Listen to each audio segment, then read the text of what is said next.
कि कुर्बानी के जानवरों में भैंस या कट्टा जो है उसको अल्लाह के नबी सल्लल्लाहु अलैहि वसल्लम से सबूत नहीं है। अल्लामा साहब के फ़िका में जायज़ नहीं, फ़िका हनफी में जायज़ है जी। इमाम अबू हनीफा रहमहुल्लाह ने कट्टे की या भैंस की कुर्बानी की है। इजमा है इस बात पर कि इसकी कुर्बानी जायज़ है।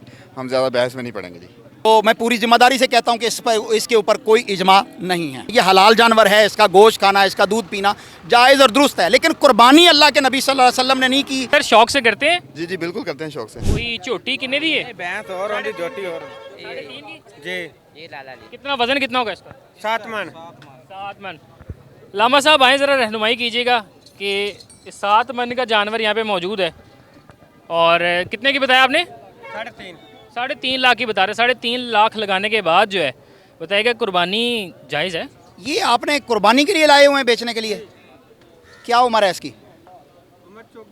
चौगी है। तो कुर्बानी में क्या ये जानवर लगता है?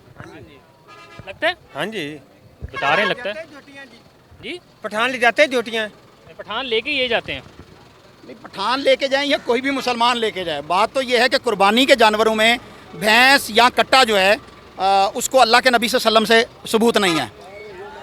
कुरान मजीद में अल्लाह ताला ने 8 जानवरों का जिक्र किया है, जिनके अंदर गाय है, बैल है और इसी तरह भेड़ और दुम्बा है, बकरा और बकरी है, ऊँट और ऊँटनी है। जिसमें गाय जो है वो भैंस या भैंसा जो है वो कतन इसमें कुर्बानी के जानवरों में शामिल नहीं है। ये हलाल जानवर है, इसका गोश्त खाना, इसका दूध पीना जायज़ और दुरुस्त है, लेकिन कुर्बानी अल्लाह के नबी सल्लल्लाहु अलैहि वसल्लम ने नहीं की, सहाबा किराम रिज़वानुल्लाह अलैहिम अजमाइन ने नहीं की, क्योंकि आप अल्लाह रब्बुल आलमीन का कुर्ब हासिल करना चाह रहे हैं तो ऐसे जानवर को करिए, क्योंकि यहाँ पर बेशुमार जानवर आपको वो मिलेंगे जिनकी कुर्बानी खुद रसूलुल्लाह सल्लल्लाहु अलैहि वसल्लम ने की है, तो उस पर आपको अजर मिलेगा, इस जानवर पर आपको अजर नहीं मिलेगा। यहाँ पे जैसे ये एक मौजूद है, इसी तरह और भी बहुत सारे कट्टे जो हैं मौजूद हैं, तो लोग बड़े शौक से लेके जाते, तो कहीं कोई नरमी पैदा हो सकती है दीन इस्लाम में इस चीज़ के लिए? असल चीज़ तो ये है ना, लक़द कान लकुम फ़ी रसूलिल्लाहि उस्वतुन हसना। अल्लाह के रसूल सल्लल्लाहु अलैहि वसल्लम हमारे लिए आइडियल हैं, रहनुमा हैं, उसवा हसना हैं। नबी करीम सल्लल्लाहु अलैहि वसल्लम ने जिन जानवरों की कुर्बानी की है और ख़ुद कुरान मजीद में अल्लाह ने जिन जानवरों का जिक्र किया है, उनकी कुर्बानी जो है वो मसनून होगी और इसकी कुर्बानी गैर मसनून होगी। तो अब इनको क्या करना चाहिए, क्योंकि ये तो कुर्बानी के लिए लेके आए, वो बता रहे हैं कि पठान तो खरीदते भी हैं। तो आम दिनों में भी जानवर बिकता है ना, आम दिनों में भी तो हमारा जानवर बिकता है।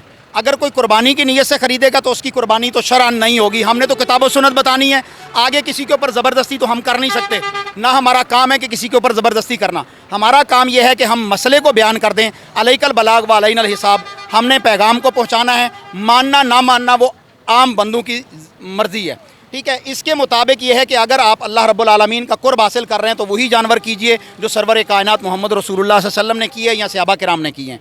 पहली बात यह कि ये जानवर नबी करीम सल्लल्लाहु अलैहि वसल्लम के दौर में अरब में नहीं होता था। आज भी अरब के अंदर भैंस जो है वो नहीं पाई जाती, कट्टा जो है वो आज भी अरब में नहीं पाया जाता। तो जब नबी करीम सल्लल्लाहु अलैहि वसल्लम ने और खैरुल कुरून जो सहाबा किराम का, ताबईन का, तबा ताबईन का था, उस दौर में नहीं किया गया, तो आज आप इसे क्यों करते हैं? रही हलाल जानवर, तो हलाल जानवर और भी बहुत सारे हैं, उनकी कुर्बानी हो सकती है। ये जो कुर्बानी जो करते हैं इन जानवरों की, ये तो करते हैं भैंस हैं। ये खान साहब का कह रहे हैं जी। लाला 2 मिनट देंगे हमें जी? 2 मिनट दीजिएगा, 1 मिनट आइएगा जी। करते हैं ये कुर्बानी इनकी है पेशावर में। कैसे हैं आप? ठीक है यार, ये जानवर थोड़ा सा आगे कीजिएगा, आ जाएं। ये इन्होंने स्पेशल बुलाया, कह रहे हैं कि आप जो है वो बड़े शौक से ये कट्टे हैं या इस तरह के दूसरे जो जानवर हैं बड़े शौक से कुर्बान करते हैं। लामा साहब कह रहे हैं कि जायज़ नहीं है कुर्बानी। अल्लामा साहब के फ़िका में जायज़ नहीं, फ़िका हनफी में जायज़ है जी। जी लामा साहब क्या कहेंगे इसमें? फ़िका हनफी में जायज़ है। जायज़ की दलील क्या है? क्या इमाम अबू हनीफा रहमहुल्लाह ने कट्टे की या भैंस की कुर्बानी की है? दलाल पे हम जाएंगे नहीं, हम इस बहस में नहीं पढ़ना चाहते। ये हमारे इजमा है इस बात पर कि इसकी कुर्बानी जायज़ है। हम ज़्यादा बहस में नहीं पड़ेंगे जी। जी आप बताएं, आप सर शौक से करते हैं? जी जी बिल्कुल करते हैं शौक से। इस बार भी करेंगे? हाँ, करेंगे इंशाल्लाह जी, ज़रूर। इस बार भी करेंगे। अच्छा, पेशावर में तो करता है जोटी कट्टा है, वो तो बच्चा ले जाते हैं नहीं, ज़्यादा जोटी कट्टा ले जाते हैं। इबला इस पर कोई रोशनी डालें। भाई मैं फिर अर्ज़ कर रहा हूँ कि दीन जो है वो आफाकी है, इंटरनेशनल है, किसी एक इलाके के लिए नहीं है। आज भी अल्लाह तबारक व तआला आपको हज पे ले जाए तो हज में जितने भी हुज्जाजान किराम वो 60 लाख 70 लाख या 50 लाख जितने भी होंगे, वहाँ पर जो है वो भैंस की या कट्टे की कुर्बानी नहीं होती, वहाँ पर इसका तसव्वुर ही नहीं है। तो ये हमारे जो है वो दीन तो वहीं आया ना जहाँ से मोहम्मद रसूलुल्लाह सल्लल्लाहु अलैहि वसल्लम की विलादत बासादत हुई है। तो मक्का मदीना से जो है वो दीन आया।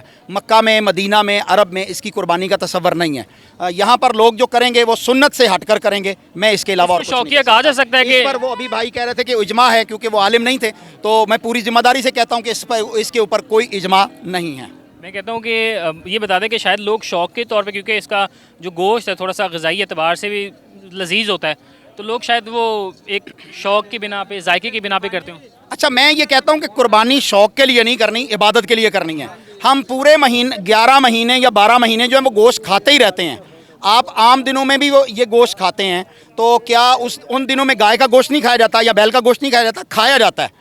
ये गोश्त भी खाया जाता है। गोश्त हलाल है, दूध हलाल है, जानवर हलाल है। लेकिन मेरा आंसर जो है वो ये है कि नबी करीम सल्लल्लाहु अलैहि वसल्लम ने क्योंकि नहीं किया, लिहाजा नहीं किया जाएगा। चलिए जी, अब मज़ीद जो मसाइल होते हैं कुर्बानी के, इस हवाले से जो है वो लामा साहब से मज़ीद रहनुमाई जो है वो लेते हैं। और एक और बड़ी अहम चीज़ होती है, आइए, एक और बड़ी अहम चीज़ होती है कि कुछ जो जानवर होते हैं, इनके जो सींग हैं वो पैदाइशी तौर पे या तो काटने के बाद जला दिए जाते हैं या उनको वैसा छोड़ दिया जाता है ज़ख़म के तौर पे, फिर वो बड़े नहीं होते। तो इसके हवाले से जो है वो बताइएगा। जी, ये बड़ा खूबसूरत किस्म का यहाँ पे एक जानवर खड़ा है। लामा साहब, बड़ा खूबसूरत जानवर है, आप यहाँ पे पहले ही आके खड़े हो गए हैं, तो सींगों के हवाले से बताइएगा कि जले हुए हैं, ज़ख्मी हैं? ये सींग काटे हुए हैं। इसको जो है बचपन में इसके सींग काट दिए जाते हैं और ये ग्राइंडर का निशान है यहाँ तक। ये सींग काटना जानवर को ऐबदार बना देता है। शरीयत में इसकी कुर्बानी जो है वो जायज़ नहीं है। हलाल जानवर है, अल्लाह ने खूबसूरत पैदा किया है। इसको देखें, क्या इसका कद काट है, क्या इसकी खूबसूरत आँखें हैं, बहुत ही प्यारे इसके कान हैं। और अल्लाह तबारक व तआला की तख्लीक के अंदर तब्दीली करना ये शरअन हराम भी है। और कुर्बानी के जानवर के अंदर बिलखुसूस जो है वो उसके सींगों को तोड़ देना या काट देना ये जायज़ नहीं है। बड़ा खूबसूरत किस्म का जानवर है। यहाँ पर इनके ओनर भी मौजूद है, मैं उनसे रिक्वेस्ट करता हूँ, अंकल जी बात सुनिएगा, इसकी मालियत बताइएगा, कितने का ये जानवर, इसकी ज़रा कीमत बताइएगा। 22 लाख का। 22 लाख का। और कुछ इसका बता सकते हैं कि दांत के हवाले से कितना है? ये छिगा है जी। ठीक है मौलवी साहब, 22 लाख का जानवर है, कोई इन्वेस्ट करके ये जानवर लेता है, तो ये तो नुक्स है। ये चीज़ शरअन तो जो है कुर्बानी के अंदर ममनू है, किसी जानवर का सींग काट देना या टूटा हुआ होना। ठीक है, ये यहाँ पर मैं अपने नाज़रीन किराम को और बिलखुसूस उन लोगों को जो जानवर पालते हैं या जो व्यापारी जानवर ख़रीद के लाते हैं, उनको ये कहना चाहूँगा कि आपने अब तो जो हो गया सो हो गया, आप लोगों को इल्म नहीं था।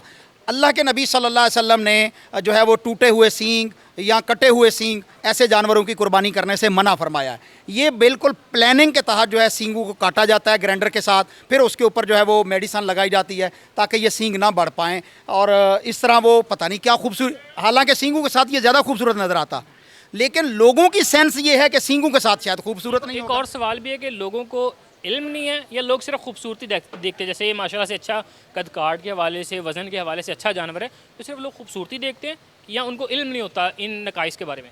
अच्छा, बहुत सारे लोग हैं जिनको इल्म नहीं होता, ठीक है, या लोग उस पर गौर नहीं करते। जिस्म देखा, खूबसूरती देखी और आके जानवर जो है वो ख़रीद के ले गए, जबकि उसकी बुनियादी तौर पर कुर्बानी के जानवर के अंदर शराइत ये हैं कि उसके सींग जो हैं वो टूटे हुए ना हों या उसके सींग कटे हुए ना हों, उसके कान जो है वो कटे हुए या चीरे हुए ना हों, वो लंगड़ा ना हो या उसकी आँख में कोई नुक्स ना हो। और इसी तरह वो इंतहाई लागर कमज़ोर जानवर जिसकी हड्डियाँ, जिसके अंदर मेख या गूदा जो है वो ख़त्म हो गया हो, ऐसा जानवर नहीं होना चाहिए। और उसकी उम्र जो है बिलखुसूस वो दोंदा जानवर कम अज़ कम उसकी उम्र जो है दूध के दांत सामने के 2 तोड़ लें और वो दोबारा आ चुके हों, तो ऐसे जानवर को कुर्बानी में करना जायज़ है। अमूमन जो पहले भी डिबेट चली थी कि अंडर और खसी चेक करना, जो व्यापारी है इसकी ज़बान पर जो यकीन किया जाता है, तो हमारे जो देखने वाले हैं अगर ये ख़ुद से चेक करना चाहें तो इसका क्या तरीकाकार है?